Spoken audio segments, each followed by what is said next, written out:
hustle, something I gotta do. 3 minus 2. I sold the truth. I mean, we sold the truth. All right, we're back. It's your boy John Allen, It's your boy Big the Maestro. and this is the Sports Fix. Finna give you what you need, man, for all these sports junkies, man. Look at Vic, man. Who you got for your coach of the year? Man, it was hard, man. It was really hard, but I ain't gonna lie to you, man. I'm gonna go with Thibodeau, man, for coach of the year. Facts. Go with Thibodeau for coach of the year, man. And that's just because if you think about the state of New York Knicks basketball, man, it's been an asylum for a long, long time. I don't even think, even when they had Melo, I don't even think it was, it was. Nah, we were never as live as we are now with Melo. Cause I think Knicks ain't been live since the '80s. You know what I'm saying? Well, I would say like the '90s when we went to the finals. I mean, if you call, I'm in the '80s when y'all toasted in Texas that champagne. In the '90s, y'all got waxed all up and down the street. So I would say more like the '80s, cause at least y'all won it. You know what I'm saying, with the great Clyde Frazier and Willis Reed. Now, none against Clyde and Willis and Earl the Pearl and all them boys. Come on, man, you better say something. I think the boys won it in the '70s against your man Will Chamberlain, but it took many All Stars, cause it wasn't just one. Oh, nah, that was deep, you know. They was deep. I'm talking about deep. Dave DeBusschere and Phil Jackson on the bench. Phil Jackson on the bench. Come on, man. You know, Jerry Lucas. Yeah. You know, I could go on and on. You know, They thought it was just see. They only know about the Patrick Ewings and the you know what I'm saying. The Knicks. We used to be something at some point in time. The Knicks was really a great franchise in the NBA, and over time, you know, it just deteriorated. I would say about 2001, 2002, they just went down and down and down, and from coaching, and that's why I feel Thibodeau should be the coach of the year, because the Knicks have had so many bad coaches, so many horrible coaches. But when he comes in, he changes not only the team around, but the culture. Yeah. You know, and then he gets fair weather fans, people who are ashamed, don't even want to talk about the Knicks. Now they're ready to come out. You know, now the Knicks, we do have a great fan base like the Dallas Cowboys. You know, we got people that's crazy Knicks fanatics, but you know, in New York, it's so big, so many people, they be ashamed of the Knicks. But now the Knicks winning, they popping out of everywhere. Or orange and blue. You know, it is a what are you doing nowadays? Because, you know, that's the difference between a winner and a loser a day. So, you know, you can be a loser yesterday, but win today, and the narrative changed. So that's what you're seeing, the narrative changing. And you have a lot of things to talk about. Well, you talking about the narrative. The Suns' narrative changed. It did, but I attribute that to a lot of things. I attribute that to Chris Paul and his leadership. I contribute that to the relationship him and his coach had. I can contribute that to Devin Booker. I contribute that to growth from Aiden. You know what I'm saying? All these stars I feel like that's something that has been underplayed. The chemistry that Monty Williams and Chris Paul already had. You know, because when you already have success with a guy, you know, you're pretty much almost guaranteed to have success with him. It's a trust factor. When you know, when he got a young Chris Paul and he knew where he had a true flow general, and y'all was interacting and y'all know each other's thinking process, it's like it's an extension of himself on the court. Mm-hmm. So he don't have to worry about it, because he already knows that Chris Paul knows exactly what I want and exactly what's it. You know what I'm saying? He knows. Yeah, he know the situations. You know, he know everything. He know the plays. He comfortable because we've been here before. So that's like Batman and Robin, man. If Robin ain't on game, Batman ain't tight. So you got to be tight. So what you seen was when he came in, that solidified point guard. Because I mean, I don't even know who that point guard last year, but he was probably a wing down. And that's what I'm saying. I believe they had Rubio, if I'm not mistaken. Yeah, Rubio, and he was a wing down. Devin Booker, he was primarily the point guard, because I think maybe Tyler Johnson as well. But he was primarily the point guard because those guys aren't as high caliber ball handlers as he is. And Rubio that's no disrespect to Rubio, but he is a first generation, but he ain't no Chris Paul at some point in time. But everything you're saying is right. But we got to give Doc Rivers some credit too. What he did with Philly. Well, I want to give Doc Rivers credit, but the thing about the problem with that is I think Philly's success is attributed just to more than Doc Rivers.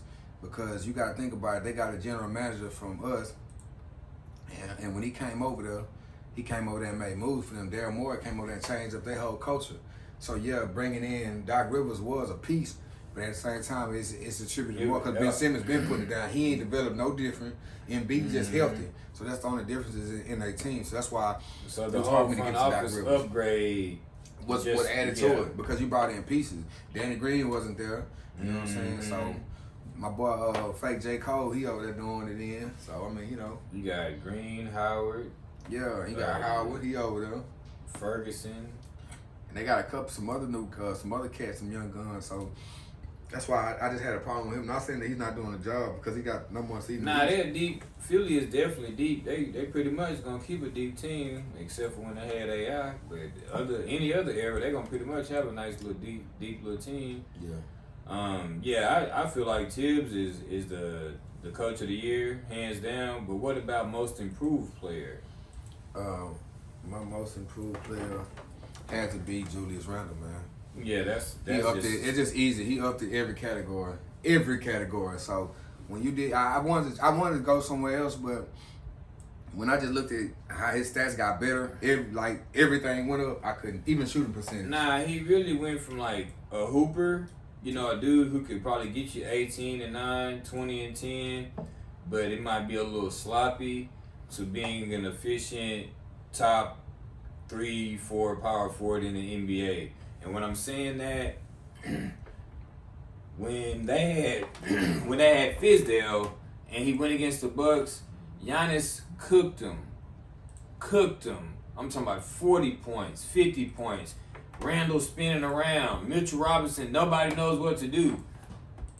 They with Tibbs, he's a real player. He's not intimidated. He's playing defense, and we actually beat the Bucks. The Bucks are the 3rd seed. The Knicks are the 4th seed. We've actually beaten the Bucks this year. So the improvement has been on such a massive scale that, I don't really think anybody else can compete as far as most improved player. Last year, I believe Brandon Ingram was most improved player, and there were a couple other, Devontae Graham. There was a couple other people that were in the mix. This year, I don't think there's nobody that you could say has made that much of a leap besides Julius Randle. No, I agree. Shout out to Julius Randle. Like I said, he upped everything. Didn't nobody do it. The other finalists could, but they just don't. They don't add up. Nah, they don't add up. And what about defensive player of the year? So man, I'm not gonna lie to you, man. Shout out to Ben Simmons, but you're not my pick. Wow. Rudy Gobert. I mean, I ain't gonna lie. Blocks and being a defensive anchor is something I can relate to because in the basketball world, 2K, I am a defensive anchor. So I know the importance of having a big man that's in the paint holding it down. It can wreck a whole offense. So good. So is he really holding it down? I mean, you lead the league in blocks, and you've been doing that for the last couple of years. So I mean, and when you look at his title and what he brings to the table, he's a defensive specialist. That's what he is, defensive superstar. So he does have some unique qualities on the defense. Myself. What's on you? I mean, a 7'3" wingspan. 7'3". I think he can block with both hands, left and right. Don't have to jump. Yeah, I like him, man. He's good, but I feel like it always goes to a big man. So myself personally, and I feel like this probably last year, Ben Simmons could have won it over Giannis. Not last year. Ben Simmons is a good defender.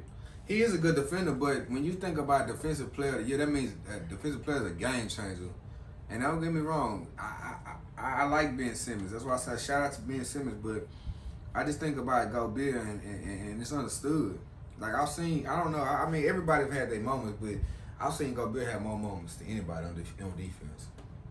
And that's true. Maybe if he was leading the league in steals or something, I can make an argument for that, or something, deflections or anything. Give me something. And I'm glad you said that because Jimmy Butler leads the league in steals, and he could been a defensive player of the year. Nah, he wasn't even in the top 5. Not this year, but I'm just saying, he could be a defensive player of the year. The wing players aren't getting the love. That's all I'm saying.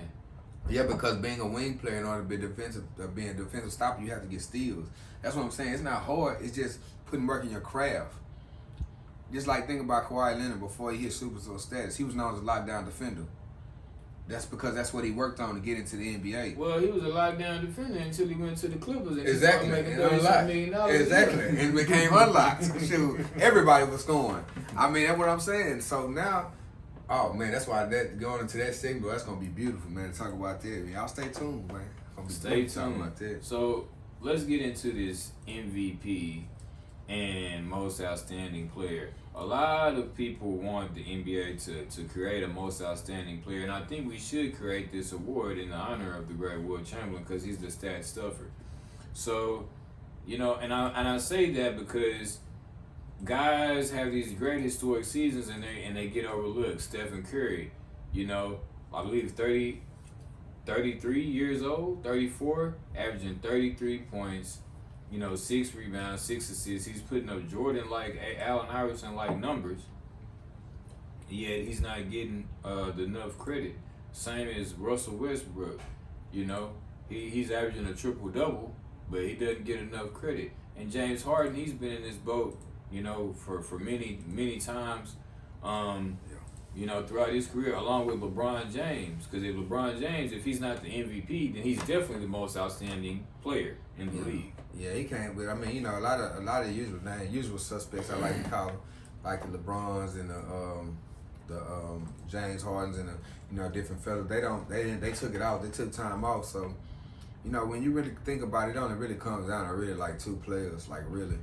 Because it's like you said, sometimes we get the most valuable player misunderstood what most, you know what I'm saying? And that's like this so that's year. why I like to. I would give the Joker the most outstanding. I would too. Stats. Most outstanding offensive player. I agree. He would get that. I would give Chris Paul the MVP for the regular season. It's a regular season award. So you give Chris Paul over Steph over. Like the reason I ain't gonna lie to you, I'm going with Steph for the MVP because the reason why I say this is because that's all they had, man. I mean, you gotta think about it. The next best person didn't even lead in points. He led in assists and rebounds, and that was your point guard, Draymond Green. He's the first person in NBA history to lead in rebounds. He had more rebounds and assists and points.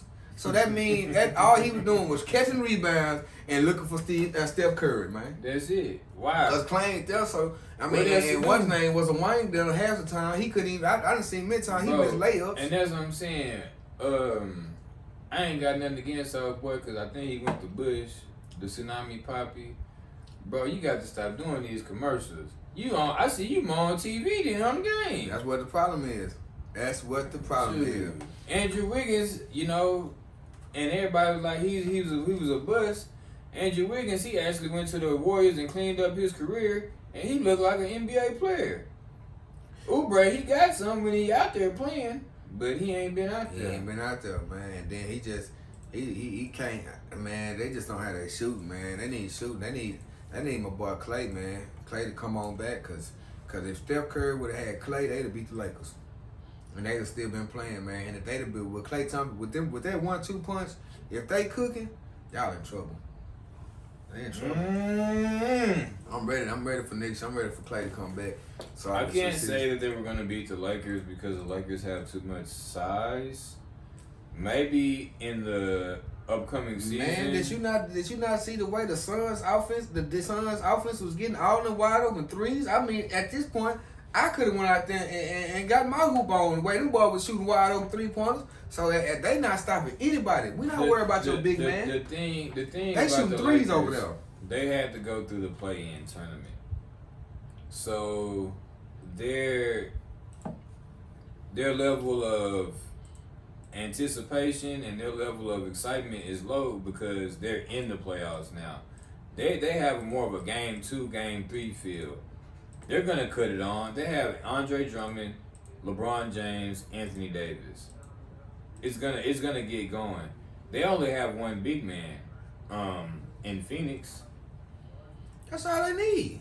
They got a couple of them. They got Aiden, but they got a couple. They got Aiden and Kaminsky. They got a couple. You know, Dario Saric, he's about 6'10". But we were talking about the Warriors, and they don't have the size. They're gonna have to They get more size. got what's the name over there? They got that youngster man, but like I said, when you shooting them And threes, he got hurt. That's what I'm saying. But the small ball is back because their whole predication on offense is creating space to fit the three. So that works in their favor because what they can do is drop Draymond to the 5 and play 5 out just like everybody else and run a high pick and roll and Steph Curry. You see, we just talked about it. Like we just talked about it. You seen what happened with Dame Time. When Dame Time, that boy said a pick and roll at the logo. If was a fifth, hey man, you seen it. You seen it. I know it. We are. And my mama had that shit. And ain't nobody seeing it. Cause like you said, we in this Janet Jackson era, man. What have you done for me lately? Hey. You know, and the Warriors is like my boy the Rick Warriors Ross is at said, home, you know. You wasn't with me shooting in the gym, man. You know? I'm just letting you know. When these killers is lurking, they shooting in the gym right now, thinking about these statements. And that's true. Let's dive into this Dallas, because I know you wanted to talk about the Clippers. Let's talk about the Mavericks. How they got on the Clippers. The Clippers, how they collapsed in the fourth quarter. The Clippers have nothing for Luka Doncic. I'm gonna say that again, and again. They don't have anything for this man, and if they cannot stop him, this series is gonna be over real fast. And the thing is, it's going back to Kawhi. Man, if you're making $30 million, you know. Can you stop switching off the man like you running from him? That's it. Can you switch on to the man? I want to see some light. I want to see. That's what I ain't understand. Every time they kept doing it, they kept running hot pick and rolls. Kawhi would switch off. Well, last year he cooked Paul George. Oh, I'm talking about put him on the poster and filleted his mignon. Yeah. So I was expecting them to meet again in the playoffs and Kawhi to check him. But like you said, they do so much switching, and you know he is a point guard, so they'll put Bobby Jackson on him.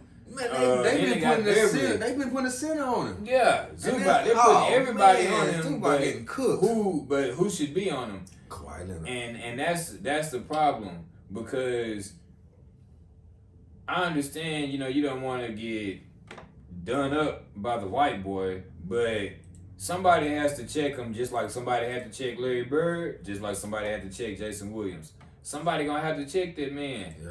Or you just gonna, you know. I don't think nobody can, man, because I'm just being honest with you. Like, it don't really, when I saw, it don't matter who checking that. Nah, man, the Clip's gonna clip and Kawhi Leonard's gonna leave. He's not gonna stay there. Yeah, the Clip's gonna clip. We already know. What you think about that Portland and Denver? Dame time. I know this is. They don't have nothing for Damian Lillard. They out of there. They don't. Jamal Murray's on the bench. Yeah, but they got you know, they got the MVP on the other side. So he had a nice game, 34 and 16, but one assist. And that one assist, you know, people have to help him out. And it's not really all on Michael Porter Jr. because he did only make 1 3. He was 1 for 11. It is on you because you were the number 2 guy. That's that number 2, so it is on him. And that's understandable. But he still had 20-something points. Oh, yeah. The thing about him, if the 3 ball is not falling, you should go into and he did. He went in his bag. He went in. I seen he drove, but I think what it is he did it too late. He did it too late. And that's the thing. That's the thing about, you know, because he's a youngster. Man, everybody's not Stephen Curry, and I want y'all to pay attention to this. Everybody's not Steph and everybody's not Clay. The NBA is not built on no 3-point shot.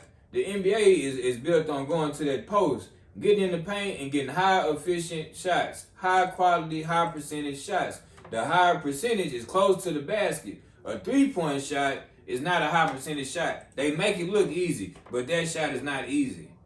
I'd take that. I would debate you on that. But a corner 3 is a high percentage shot. It's a high percentage shot. An open 3 is a high percentage shot. A corner 3 is high percentage, and an open 3 is high percentage depending on who's shooting it. Exactly, because if you got Giannis shooting it, it don't matter. It's still 30%. Yeah, whether you covered or not. That's what I say. Now, straight up, because it's not Rondo. Even Rondo, he making open 3. Man, Rondo was hitting. I see Rondo hit a couple. That's what surprised me. I see you, Rondo. And that was my thing about the game, the Clippers game. How you gonna let Rondo out hoop you? And this man is well past his prime. As far as Paul George and Kawhi Leonard. Paul George, he was trying, but Paul George. Kawhi Leonard just looked like he don't look the same out there no more. I mean, he had the great dunk, when he He dunked did, on yeah, all yeah, one nice and put it dunk, on him. yeah. But I just think overall, just me watching him, he didn't look like himself.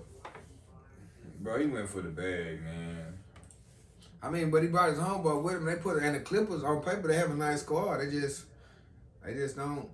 They ain't playing like him. I think who else? The Nets in Boston.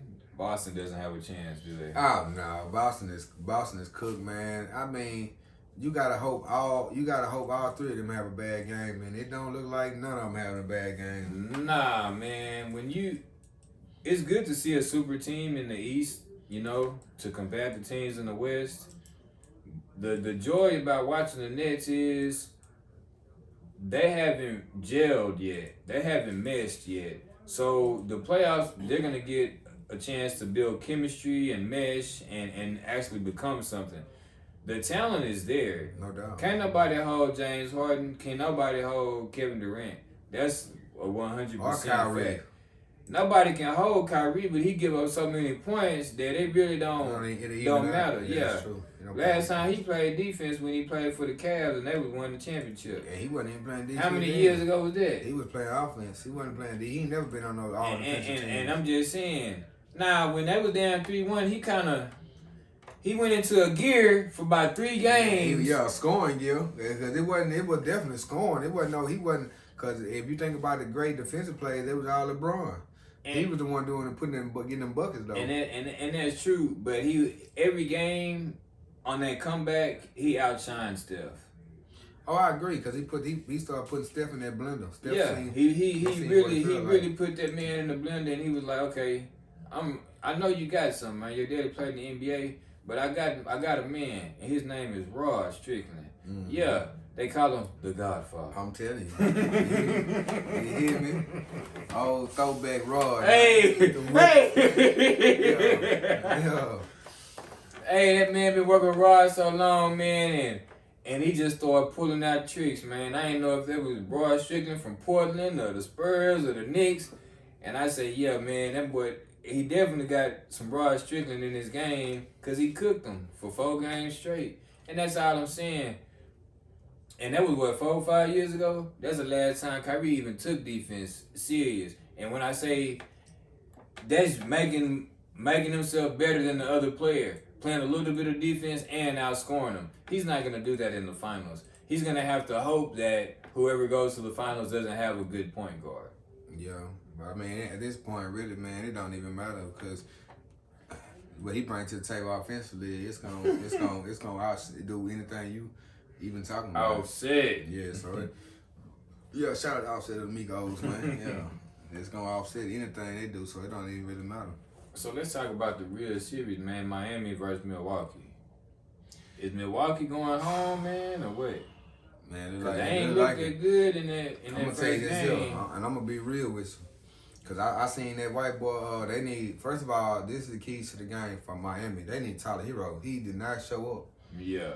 Duncan Robinson was doing his thing, but it wasn't enough. They need Hero. And they need to stop. Didn't even really have a good game. And they really didn't. And they still almost won. But it's just, they could not, I'm going to tell you, and I've been saying this, bro. Chris Middleton, man. That man is a beast, man. That man, I mean, Giannis, he got his. He gonna do what he do, but that's what we expect at this point. Man, Chris Middleton, man, Texas A&M. You know, my hometown, College Station, man. I used to watch that boy, and I was one of the first people to say, man, that dude was really nice. And people was like, nah, the guy got to A&M, he not gonna be nothing. I'm like, Chris Middleton is nice. Yeah. Chris Middleton going to the NBA, so big shout out to you, man. I've been a fan of you for a long time, and you hit the game winner. Yeah. And let's talk about what he did on defense because he was the one guarding Hero. Yeah. So he shut him out on you talking about defense, he gave you the whole package. He gave you defense and offense. And that's what I was gonna say. For them to get out the first round, Drew Holiday and Chris Middleton are gonna have to win this series. Drew did good, and you're right. And Giannis is Giannis. He's a 2-time MVP, but anybody that's a true basketball fan, you know, certain players win series, and it comes from matchups. The Bucks have the matchup. obvious, they have a couple big men who can hold Giannis, who can contain him, to keep him at a comparable rate.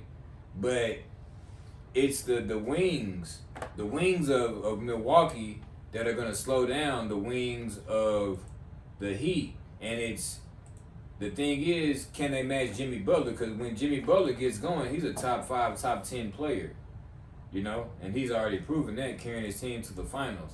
So the whole thing is, can they capitalize, on Jimmy Butler? Because I think he's been dealing with COVID and stuff this year. He's been in and out of the lineup. So can they capitalize on him not being there 100%? Because if he'd been there 60 games, he probably would have dropped like 38-8, and they would have beat them. They would have beat them, yeah. Exactly. It would have been a different story. So, I mean, we just have to see game 2. But if game 2 goes anything like game 1, too much Giannis, too much Chris Middleton, it's going to be over with pretty fast. Man, let's talk about another MVP, Mr. LeBron James. Man, there's been a lot of what you want to call a haterade, man, on this man. This man that came from high school and averaged 25 points for 17 years straight, consecutive. But people, they say he's not one of the greatest scorers in the NBA, and I'm going to sit here right now and say I'm one of them people that say he's not one of the greatest scorers in the history of the NBA, because I've been watching it for a long time. And even before my time, I done seen highlights. But the record for 17 consecutive years is amazing, and it probably won't be broken.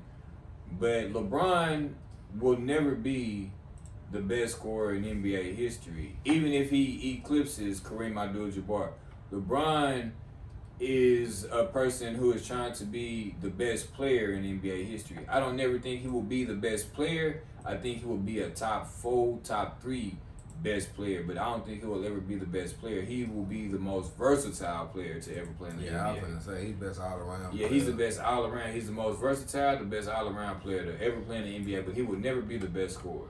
Yeah, because I feel like the most skilled player to ever play the game was Kobe.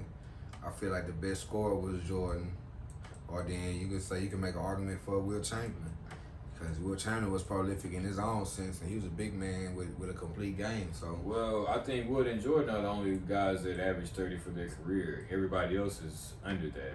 Yeah, and they led the league in scoring in multiple years. Will had scoring titles. Yeah, I'm about to say, I think Jordan did it for either 10 or 10 plus, and I think Wilt did it for about 8 to 10. Yeah, he was dominant, and then he did it in many states. Oh yeah, in many states. Might be in Cali. Yeah, might be in Philly. Yeah, you know what I'm saying? We don't know where yet. In Golden State, might be in the Bay. Might be in LA. Might be in LA. You know what I'm saying? For real. Yeah, Will, he carried the NBA for a long time, and that's what we spoke earlier about him having the Will Chamberlain Award for stats, because he's such a great scorer. And not only, Will Chamberlain, you gotta always mention Kobe Bryant when it comes to a great scorer, because me, myself, especially, watching Allen Iverson was a little man scorer. So it was always the David and Goliath syndrome, that type of story when he would go against opponents. Kobe, he was more of like the Terminator. Yeah. I know I have so much in my arsenal. I just have to figure out how to use this gun. I just have to figure out how to use this laser. But I got so much in my arsenal, and please don't make me mad. Please don't make me mad. Because once you make me mad and you blow off my face, my Terminator eye, you can see that Terminator eye, I'm putting up 40, 50 points on you. I'm turning into the black market. And that's it. And for those who never seen number 8, man, that man right there was a killer. That's athletic, jump out the gym, dunk on you, take out that sign, I want your best offensive player, lock him down. And that's the thing about Kobe in that era, because there were so many great athletes and so many great scorers. But one thing about Kobe, and I'm going to tell you right now, I'm not saying it because the man is gone. I'm saying it because of real fact. He could do everything that everybody else could do in a little bit of way. As far as, okay, Iverson's a great scorer. Well, Kobe, he can score too. Vince Carter's a great leaper. Well, Kobe, he can leap too. He can leap too. You know, T-Mac, he has a smooth jumper. Well, T-Mac and Kobe were actually hanging out and working out. You know, so he was taking T-Mac moves too. So it was like whatever you would see somebody do, Kobe would add that to his game, and he was doing it like during the season. Mm-hmm. You know, Gilbert Arenas already talked about adding things to his game after the season. Kobe was adding stuff to his game during the season. No doubt, because he was dedicated to the grind. So that's why you see every year he got better. Yeah, you know, and getting to that 81 points, it was like a walk in the park. Yeah. I mean, the man couldn't guard him. The goal was as big as the Atlantic Ocean. That's it. Everything Not he threw up. I'm trying to tell you. Did I forget to mention? Let me see. That ball, everything he put up was it was going in. You know, so you know, and it's just like the Clippers after KD put it on that year. I mean, it wasn't like we wasn't trying to guard the man. You know what I'm saying? And that was the next guy. When you want to talk about scores, you know, we gotta throw in KD. You know, for the new wave, you know, he's definitely hands down the best scorer of the past decade. Shit, I ain't gonna lie to you. He's the best scorer in the history because if you think about all his attributes, as a 7-footer with ball handling, with a pull-up game, he got a complete game as well. Like, the man is he scores at ease. You want to talk about walking bucket? He's a walking bucket. He can walk. He got 15 points without breaking a sweat. Most people average 15 points. He'll give you 15 without a sweat. And that's the thing. You think he's gonna touch the 81 points? Nah, because I think the thing about KD is he understands he has sacrificed touches. Man, you saying Kobe scored 81 because realistically he had nobody else. So when you score 81, that's self-explanatory. KD has people. So yeah, I mean, he got all-stars and MVPs on his team. So he don't have to do that. As far as, you know, other great scorers, you know, you got to throw in Pistol Pete. You know, I think about him more as a facilitator, but when I think about it, I like Elgin. Well, the man averaged 44 in college, man. I mean, well, what you did when you get in the NBA? What did you do? I mean, he was a nice scorer. I like Pistol Pete. But I think about I like him more for his no-look passes and the wizardry. You know what I'm saying? When I think about pure scores, I mean, we can go to Dr. J. I mean, you got Elgin Baylor, you got Will, you got. Hey man, don't forget Ice George Gervin. Oh yeah, the finger roll, yeah. That was KD before KD. Yeah, he was. You know, but I don't think about it, boy. He go that baseline and. Yeah, hey. Finger roll you to death. Like, come on, man. Another finger roll? Man, he just with another one. Yeah, White. man. You know what I'm saying? Yeah, so, you know, we just wanted to educate you guys on some of the great scores in the NBA history. You know, and we'll leave it up. We'll leave it up for your debate. We'll catch you on the next segment. I'm John Allen. This your boy Victor Maestro. And this is the Sports Feast for you sports junkies. Deuces.